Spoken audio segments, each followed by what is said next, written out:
Hari Om. The next mantra is mantra 3 and 4-8.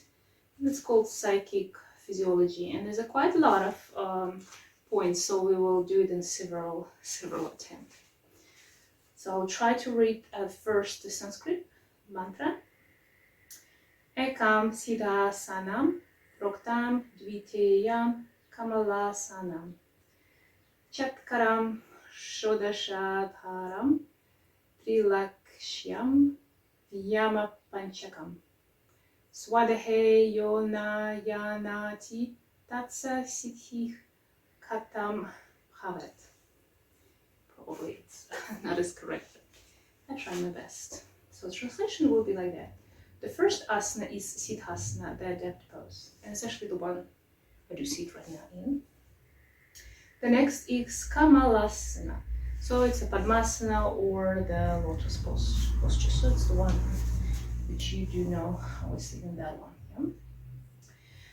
How can one attain perfection if one does not know the 6 psychic centers, the 16 supports, the 3 aims, and the 5 akashas within one's own body? So we're going to go through all of these aspects in our commentary. Commentary starts like that. This mantra mentions 2 classical postures, Siddhasana and Padmasana, which I consider it most important for meditation because they lock the body in a steady balance in upright position.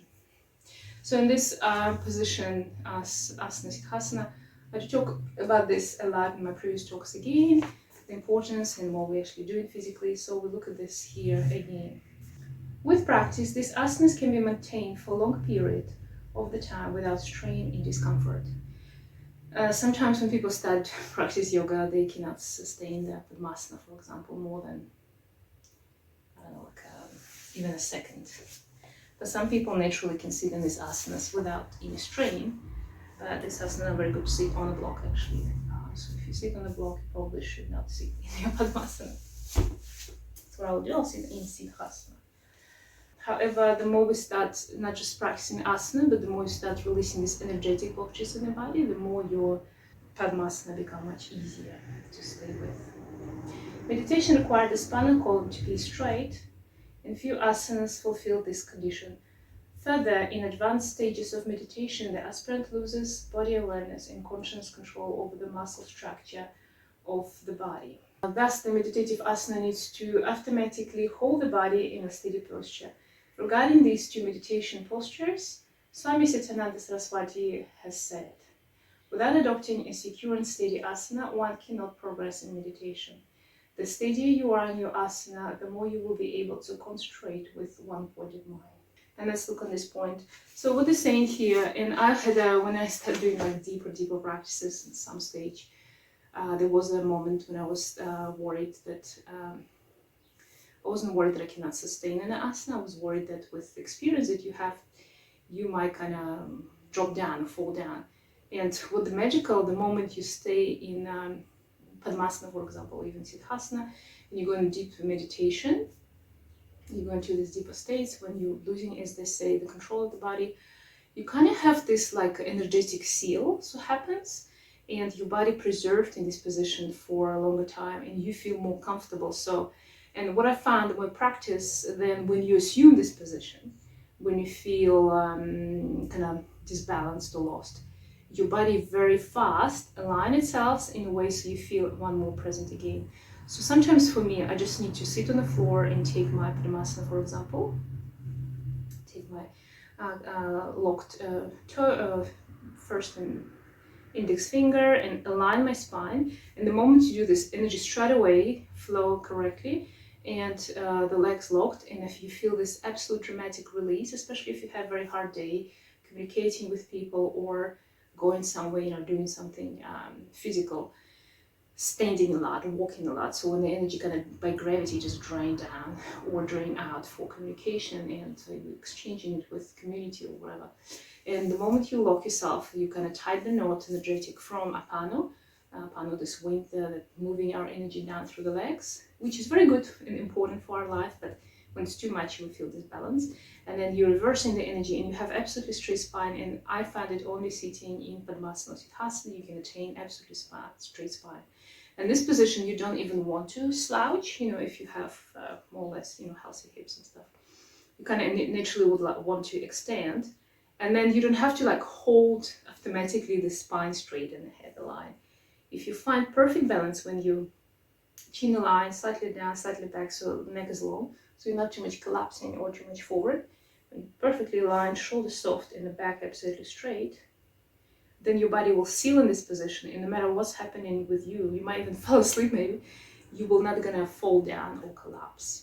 Because it's like an energy, electricity current. If you ever seen like two wires loosely lie around the house, but sometimes the moment they find themselves, if you ever try to disconnect from electricity current, it's so hard. So that's why it's so dangerous. If somebody touches the circuit, you get this pull and you cannot remove the hand. It's hard. It's like it's dragging you. There's all these electrons running. You have the current. It's just physics happens. All electrons running through you and through this whatever current, and it's hard to remove you. And then the person who comes save you, for example, rescue, they might get locked in this kind of chain of reaction.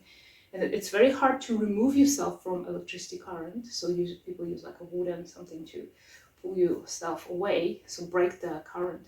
The same what you experience when you go deeper in yoga practice. So you start practicing pranayama, I start having these energies sealing my body in the position. So it's not as hard the moment you get your nice position and start practicing, and it's actually opposite. It's have the positive feedback. It helps you to get into your state faster. I'm telling you this from the personal experience. In Kundalini Yoga, these two meditative postures are used because of their effect on the psychic centers. In sustained practice of Siddhasana, the lower centers of Muladhara, Svadhisthana are stimulated, and the vital airs in the region, which normally flow downward, that's what I said, and are rechanneled to the higher centers in the brain for spiritual awakening. So we're just reversing this flow, energy going down, up. And in the Pranayama series of videos I do, What is Yoga?, we talk about Apanavayu in more detail. In Padmasana, there is no direct stimulation of the lower centers. However, sustained practice balanced and align the nadis of energy channels and open Sushumna Nadi, the pathway of Kundalini, which connect all the psychic centers from Muladhara to Sahasrara, thus deepening the meditative experience. Both of these postures activates the chakras and Sushumna passage, redirect the energy to the brain, which enables deeper concentration and develops awareness of the latent psychic faculties. Regular practice also facilitates the experience of the Akasha, or special dimension of the mind. Akasha, it's translated as just like a space like 3D kind of in understanding the space. And that's exactly a summary of what I said about this activation of the chakras. So when I'm in Siddhasana, actually I do activating a kind of heel pressing. You're supposed to press onto your groin, and you're activating those two lower chakras, Muladhara sitting on it, and Svadhisthana you activate by pushing into the pubic bone, and for males a little bit different. And then in Padmasana, the idea is your heels blocking the energy flows down through Apanavayu, but all the channels and Sushumna opening up, and the energy starts flowing up. And that's exactly what you feel after, as I say, after a hard day. You sit down, and straight away you see the flow, and it's all aligned. Hari Om.